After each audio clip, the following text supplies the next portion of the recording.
Hello everyone, कैसे हैं आप सब। आज का ये टॉपिक हमारा फंडामेंटल राइट्स के ऊपर है। जो ये हमारा फंडामेंटल राइट्स के ऊपर ये दूसरा वीडियो है। पहला वीडियो हम लोग आपको आप जाके देख सकते हैं, इस चैनल पे अपलोड किया जा चुका है।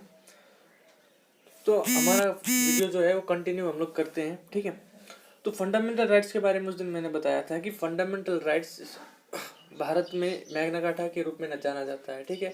मैग्ना कार्टा का मतलब होता है जिसमें फंडामेंटल राइट्स मतलब नागरिकों के अधिकारों के बारे में चर्चा की गई हो या जानकारी दी गई हो।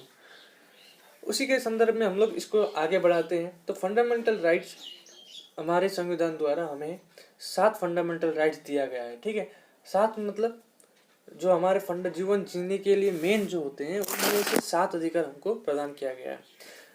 तो ये फंडामेंटल राइट्स में 7 में से एक, जिसे हम लोग संपत्ति का अधिकार या राइट टू प्रॉपर्टी कहते हैं, जो आर्टिकल 31 में, उसको 44वां संविधान संशोधन अधिनियम 1978 द्वारा इसे फंडामेंटल राइट के लिस्ट से हटाकर इसे एक लीगल राइट्स बना दिया गया है और इसे पार्ट 12 के आर्टिकल 300A में ऐड कर दिया गया है, ठीक है। अब आइए जानते हैं कि फंडामेंटल राइट्स में कंप्लीट जानकारी। तो फंडामेंटल राइट्स बेसिकली हमको पता है कि फंडामेंटल राइट्स हमारे संविधान के पार्ट 3 में आर्टिकल 12 से 35 के बीच में दिया गया है, ठीक है। जिसमें से 7 अधिकार थे, जिसमें से एक राइट टू प्रॉपर्टी को हटा दिया गया। अब कितने बचे? 6। तो कभी कभी सवाल पूछा जाता है कि भारतीय संविधान में नागरिकों को कितने अधिकार प्रदान किया गया है, ठीक है, मौलिक अधिकार। तो वो क्या हो जाएगा? 6। लेकिन जब भारत स्वतंत्रता के बाद जब संविधान बना तो उस समय कितने अधिकार थे? तो उस समय कितने अधिकार थे? उस समय 7 अधिकार थे। कब से 6 अधिकार हो गए? 1978 के बाद, ठीक है। तो एक एक फंडामेंटल राइट्स के बारे में कंप्लीट डिटेल्स में हम लोग जानेंगे और हमारा टॉपिक भी एक एक फंडामेंटल राइट्स के ऊपर होगा, ठीक है। तो आज का ये बेसिकली ये टॉपिक होगा राइट टू इक्वालिटी के बारे में। तो राइट टू इक्वालिटी आर्टिकल 14 से 18 के बारे में बताया गया है। उससे पहले हम लोग जानेंगे कि 12 से 35 जो मैंने कहा, तो 12 से 13, 12 और 13 में क्या कहा गया है, ठीक है। तो आर्टिकल 12 कहता है कि आर्टिकल 12 में राज्य की परिभाषा दिया गया है। जैसे हम लोग राज्य राज्य राज्य के बारे में यहाँ पे राज्य नाम का उल्लेख करते हैं बार बार, तो उसका यहाँ पे कंप्लीट डेफिनेशन दिया गया है, ठीक है। तो राज्य का मतलब क्या हो गया कि जो सरकार है, ठीक है, लेजिस्लेटिव ऑर्गन है या फिर फेडरल गवर्नमेंट है या एग्जीक्यूटिव है, वो सब क्या है? हमारा राज्य के दायरे में आते हैं, वो सब राज्य हैं, ठीक है।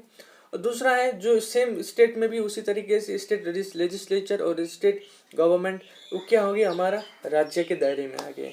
साथ ही जो हमारे लोकल बॉडीज हैं, स्थानीय प्रशासन है, जैसे कि म्यूनसिपैलिटीज और पंचायत हो गया या फिर डिस्ट्रिक्ट बोर्ड, ठीक है। तो ये सब जो क्या है? हमारे राज्य के दायरे में आते हैं। चौथा, जो हमारे सरकारी कंपनियां हैं जैसे LIC, ONGC, सेल, वो भी क्या है? एक राज्य के दायरे में आते हैं।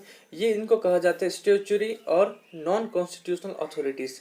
मतलब स्टैट्यूटरी मतलब क्या हो गया कि कोई कानून के द्वारा इनका निर्माण किया गया या फिर संविधान में इनके बारे में कोई भी जानकारी नहीं दी गई है, ठीक है। तो ऐसे कंपनियां भी क्या होती हैं कि राज्य के परिभाषा के दायरे में आते हैं।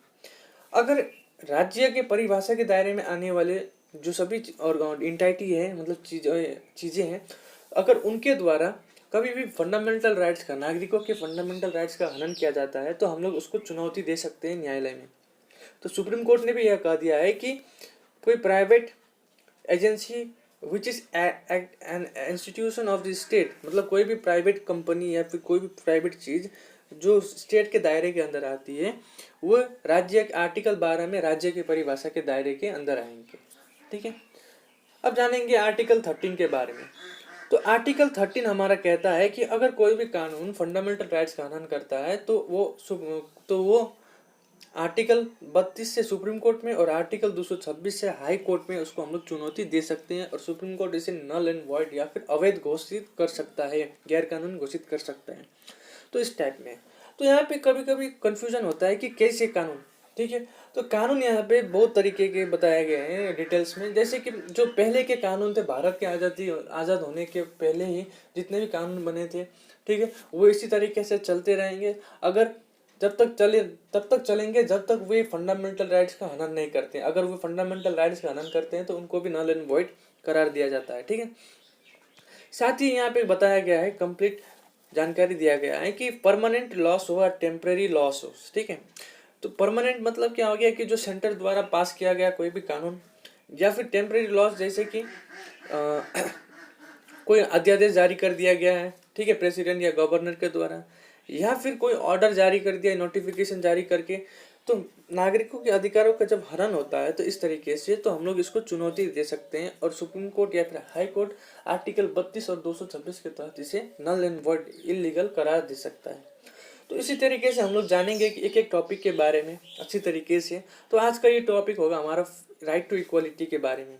जैसे तराजू में आप देखते हैं, एक तरफ लड़के का एक तरफ लड़की का स्टैचू बनाया गया है, ठीक है। इसी तरीके से बात करेंगे। तो स्टैचू में यहाँ पे देखा गया है कि अगर लड़का हो या लड़की, दोनों को तराजू में समान के रूप में देखा जाएगा, ठीक है। तो राइट टू इक्वालिटी हमारा 14 से 18 के बीच में डिस्क्राइब किया गया है, जिसमें से पहला है कि equality before the law and equal protection of the law, जिसे आर्टिकल 14 में बताया गया है। मतलब कि कानून के समान संरक्षण और कानून के समान सबको समान समझना, ठीक है। दूसरा है कि अगर कोई भी भेदभाव करता है किसी भी धर्म के, जाति के, सेक्स के और या फिर जन्म के आधार पर, तो वो भी क्या हो सकता है, सजा का हकदार हो सकता है, ठीक है। मतलब उसको रद्द कर, मतलब उसको ये प्रोहिबिट कर दिया गया है, मतलब इसको कोई भी उल्लंघन नहीं कर सकता। इक्वालिटी ऑफ अपॉर्चुनिटी, अगर कोई भी सरकारी नौकरी के लिए इक्वल अपॉर्चुनिटी सभी को प्रदान किया जाना चाहिए, इसका मतलब ये है। एबोलिशन ऑफ अनटचेबिलिटी, मतलब छुआछूत को खत्म कर देना, आर्टिकल 17 में कहा गया है। Ban on titles except military और एकेडमिक, मतलब कि क्या है कि कोई भी पहले के जितने भी टाइटल्स हैं, उपाधि हैं, जैसे राजाधिराज, महाराज, ठीक है, सवाई, इसी तरीके से बहुत सारी चीज़ें, जैसे राणा, उस टाइप के जितने भी टाइटल्स है उसको बैन कर दिया गया है, उसको यूज़ नहीं कर सकते हैं, ठीक है। साथ ही इसमें एक्सेप्ट मिलिट्री और एकेडमिक का कहा गया है कि अगर कोई मिलिट्री ऑनर मिला, मतलब सैन्य में मेडल मिलता है, या फिर सैन्य में कोई भी अवार्ड मिलता है, या फिर एकेडमिक में एजुकेशन के फील्ड में कोई भी अवार्ड मिलता है, उसको हम लोग यूज कर सकते हैं, ठीक है।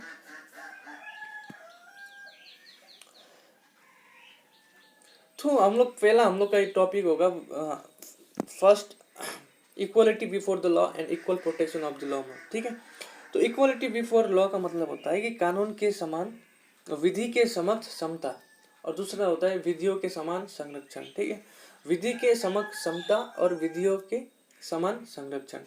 तो यहाँ पे दो चीज के बारे में कहा गया है कि विधि के समक्ष समता, ये पहला चीज हो गया, और दूसरा चीज हो गया विधियों के समान संरक्षण। तो ये जो पहला है विधि के समक्ष समान समता, इसको हम लोग